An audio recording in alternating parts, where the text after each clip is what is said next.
Princess here, and welcome back to the first episode of Pillow Talk since I moved house. So I'm gonna do this a little bit like a compliment sandwich. I'm gonna start with some good stuff, middle with some not great stuff, and then end with some good stuff.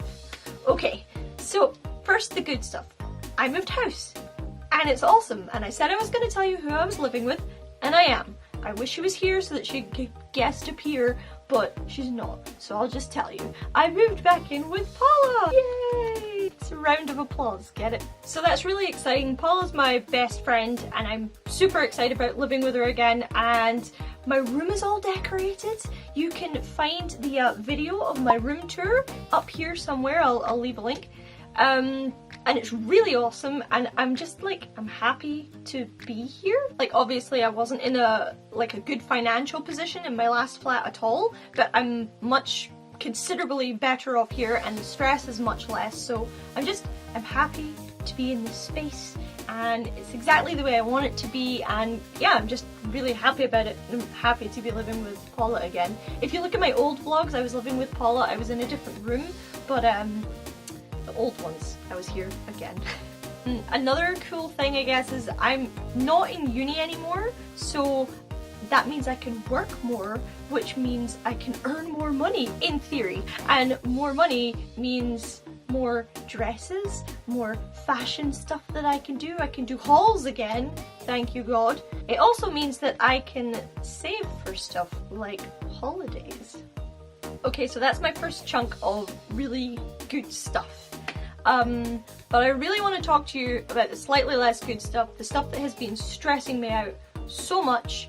You guys probably know, if you've watched my other videos, that I have been going to the doctor for ongoing health concerns. And at the start of this year, I finally found a doctor who would listen to me. And we've been doing a whole bunch of tests for months. And I've been waiting on an invitation from the hospital for months. But the issue that I'm having is that I'm having lots of accidents, I guess, periods of time where I'm so in pain that I can't function, and I'm alone or at work, you know? So I went to the doctor early this week to say, hey, can we do something about this? Can we speed this process up? And he basically said that there was nothing he could do, that he'd exhausted all of his resources, and that he was leaving the practice like that day. So I kind of just went home and sobbed for a while. Just gonna give you like a very brief overview of what I have every day. So it is still unknown exactly what it is, because we've done every test for blood and DNA and scans, and they all come back clear, which is very frustrating. I wake up and it's kind of like all my muscles have been pulled tight through a straw, so I'm really, really stiff and I can't move and it hurts. So mornings are like really difficult as a general rule. It's not just mornings, like it lasts all through the day, but the mornings it seems to be a little more intense, I guess. The muscle stiffness isn't the only thing though, it's pain. It's like whole body pain. And like I say, I've had it for a long time, but it would sort of come in waves. And over the past year, maybe the past 2 years, there are no waves. You know, it's just all of the time. So my head feels like it's being pressed in a vice all the time. It's headache all the time. He asked me at the start when the last time I had a headache was, and I said, right now. And he said, okay, what about the time before that? And I'm like, look, I can't remember what it feels like not to have a headache. I can't remember. And like the peak of headaches is migraine, and when I get migraines, I can't see, I can't talk, I can't eat. It's horrendously painful, and they last for like 2 days. 2 solid days. And they happen all the time, like very frequently. More so than is generally considered normal. So that's up at my head, and then all the way down my neck, down my upper back, all the way to my lower back is just muscle pain. I don't really know how to explain it other than that. It's just, I just hurt. It's like being stiff and bruised, and I don't know, like you've been working out a lot, but without the good effects, all the way down, all the way from my head, all the way down to my lower back. And that's there every day, all of the time, worse in the morning, tends to be worse in the morning. My hip joints and my knee joints feel a lot of the time like they're scraping. It's just like really painful joint pain. And like I'll go to bed and lie down or lie on my side, and then my hips will just be screaming at me like they're falling out of the socket, and I'm tossing and turning trying to get comfortable, and I can't because it just hurts. And on top of that, I get like really bad restless leg syndrome. People are like, just stop shaking your legs, and I'm like, I'm not controlling it. It just happens, and they switch legs. It keeps you up at night. It adds to the tiredness and the general drowsiness, and it's just a big long cycle. I also get this weird like burning sensation. It's not burning exactly, but like so I like to be stroked. I think everyone likes to be stroked. It's really soft and it's nice, but if I get stroked like maybe 5 times in the same space, then my skin starts to kind of burn and it hurts. And I thought that everybody got that, but apparently not.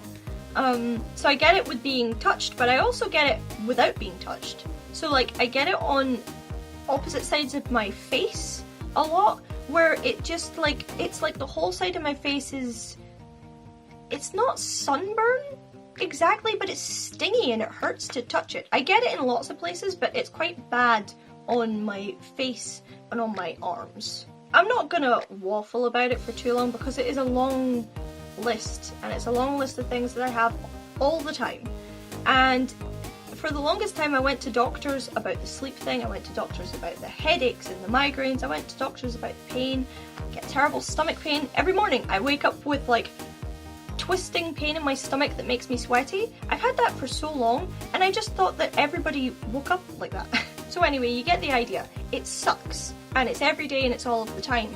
But in this past month alone, there have been maybe 4 situations where I have been in so much pain that I couldn't function, and it has put me in danger. So the last one that happened, I was in town, it's my time of the month, and I've always experienced it much worse than other people that I know. I used to get carted out in an ambulance every month when I was in high school, and they said she'll grow out of it, it's just because her body is young. I did not. That's never happened. I've never grown out of it. So I was in town, pain was rolling on, and I thought, okay, it's gonna be a sore one, that's fine. And then it got to a point where I was like, nah, this hurts too much, I'm gonna go home. So I went to wait for a bus, and you know, it took time for the bus to get there. By the time the bus arrived and I got on the bus, I was in so much pain that I couldn't actually sit upright. So I'm up somewhere near the back of the bus, lying across 2 seats, so covered in sweat that it's actually dripping off of my face. And I can't talk, I can't move. The whole time I'm thinking I might have to get off the bus early because I needed to throw up. And I was just trying to think, how am I going to do that? And the bus was full of people. Nobody said or did anything. And why would they? They don't know who I am. It's not their responsibility. But it finally came time for me to get off the bus. I pulled everything I had in me to get off the bus, got off the bus, and just plonked down like a sack of spuds on the grass outside, and the bus pulled away. It was during our first like big heat wave, so I was just outside, immobilized on the pavement, like on the grass at the pavement, in the beating sun, alone. And if it hadn't been for this sweet boy, teenager, that was sitting a couple of rows behind me on the bus, who had gotten off at the same stop as me, he went across the road and doubled back and came to check on me to see if I was okay. He offered me his water and just sat with me until I got myself together enough to walk home, and he walked me home. And thank you, sweet boy. If he hadn't been there, I don't know what kind of situation I would have been in. It would have been very different, I think. That situation kind of was a wake-up call for me, because a couple of things dawned on me. One, I'm not in uni anymore. I don't have that security. I can't just not go or come home early and still be paid. If I want to be paid enough to live, I need to go to work every day and I have to stay there, pain or no pain. And that's not always physically possible for me. So this all got me looking really seriously at how this stuff really is and how it really affects my life. And for the longest time I've just thought, you know, I don't know, I look at it in boxes and I just been like, you know, you're just being a baby, everybody else has this, everyone else is fine. But, you know, at the end of the day, when I'm falling unconscious because of pain, randomly and periodically at any time during a month, you know, it's not a good thing. So I've been pretty upset and, you know, just stressed and stuff with that because I feel very trapped and I feel very abandoned. I know it's nobody else's responsibility and I like looking after myself. I like being completely, totally self-sufficient, but I just feel like there's nothing I can do that I've not already done, and nobody wants to help me. But I know that's not true. I know that eventually I will get seen by the hospital and they will help me, I hope. So yeah, the health stuff, that's my main negative. That's the main thing that's been on my mind, and it's been driving me crazy. I made a big Facebook rant about it. I don't normally do stuff like that, but there's I'll probably throw up a thing so you can see it. But yeah, just kind of upset, generally freaking out about life, thinking how will I live and how will I pay for myself if I can't, you know, do things all the time. And I suppose I realised that there's some pride in it, you know, like I've always prided myself in being a strong, independent woman, and I do everything by myself. I pretty much moved entirely by myself, except for the actual moving van part. And I build things and fix things by myself. I deal with all of my financial stuff by myself, and I've always been and wanted to be independent, and I'm just kind of faced with a situation where I might not have that option, and that kind of terrifies me and saddens me all at the same time. But that's that. Moving on. Okay, we're gonna finish off this sandwich with something positive again. I depressed you a bit there in the middle, but it's okay because we've got some happy stuff. This is all kind of theoretical at the minute, but it's pretty much almost tangible. Having 2 jobs should mean that I will have a lot more money than I had before, and I intend to start saving to go back to Japan next year. I don't know how you guys actually feel about my travel vlogs, but for me they're kind of like a video diary, which I love because I'm a little terrified of being senile one day, and whenever I'm down I like to watch over my videos of stuff I've done and places I've been, and I love Japan. I love Japan so much. And my friend Princess Peachy and my friend Jules just came back from their Japan trip, and I'm so jealous. I've been looking at all their pictures and I'm just like, oh god, I need to go back. And so my plan is, once my 2 jobs start working together properly, I am going to save up money to go back to Japan next year. It's probably like May time or something, and obviously that means I'll be going back to Disneyland, going back to Disney Japan. Oh my god, I'm so excited. Disney World is gonna happen, it's gonna happen, but it's gonna take a little more saving because my god, that shit's expensive. Exciting. Future plans, they're all there. Also, having these 2 jobs potentially, I think I said before, means that I can restock my Lolita wardrobe and I can start doing like hauls and unboxings and things.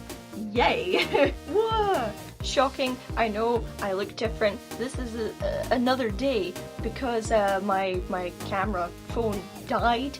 All I was going to say, guys, is if you are interested in being featured on Pillow Talk and would like some advice or whatever on things that you're struggling with, things that you just want to get off your chest, check out my Patreon in the links below and look for my therapy tier, and it'll explain everything in there. Alright guys, I hope you enjoyed this video. If you did, please give it a like and a share and all of those things. Do the bell thing.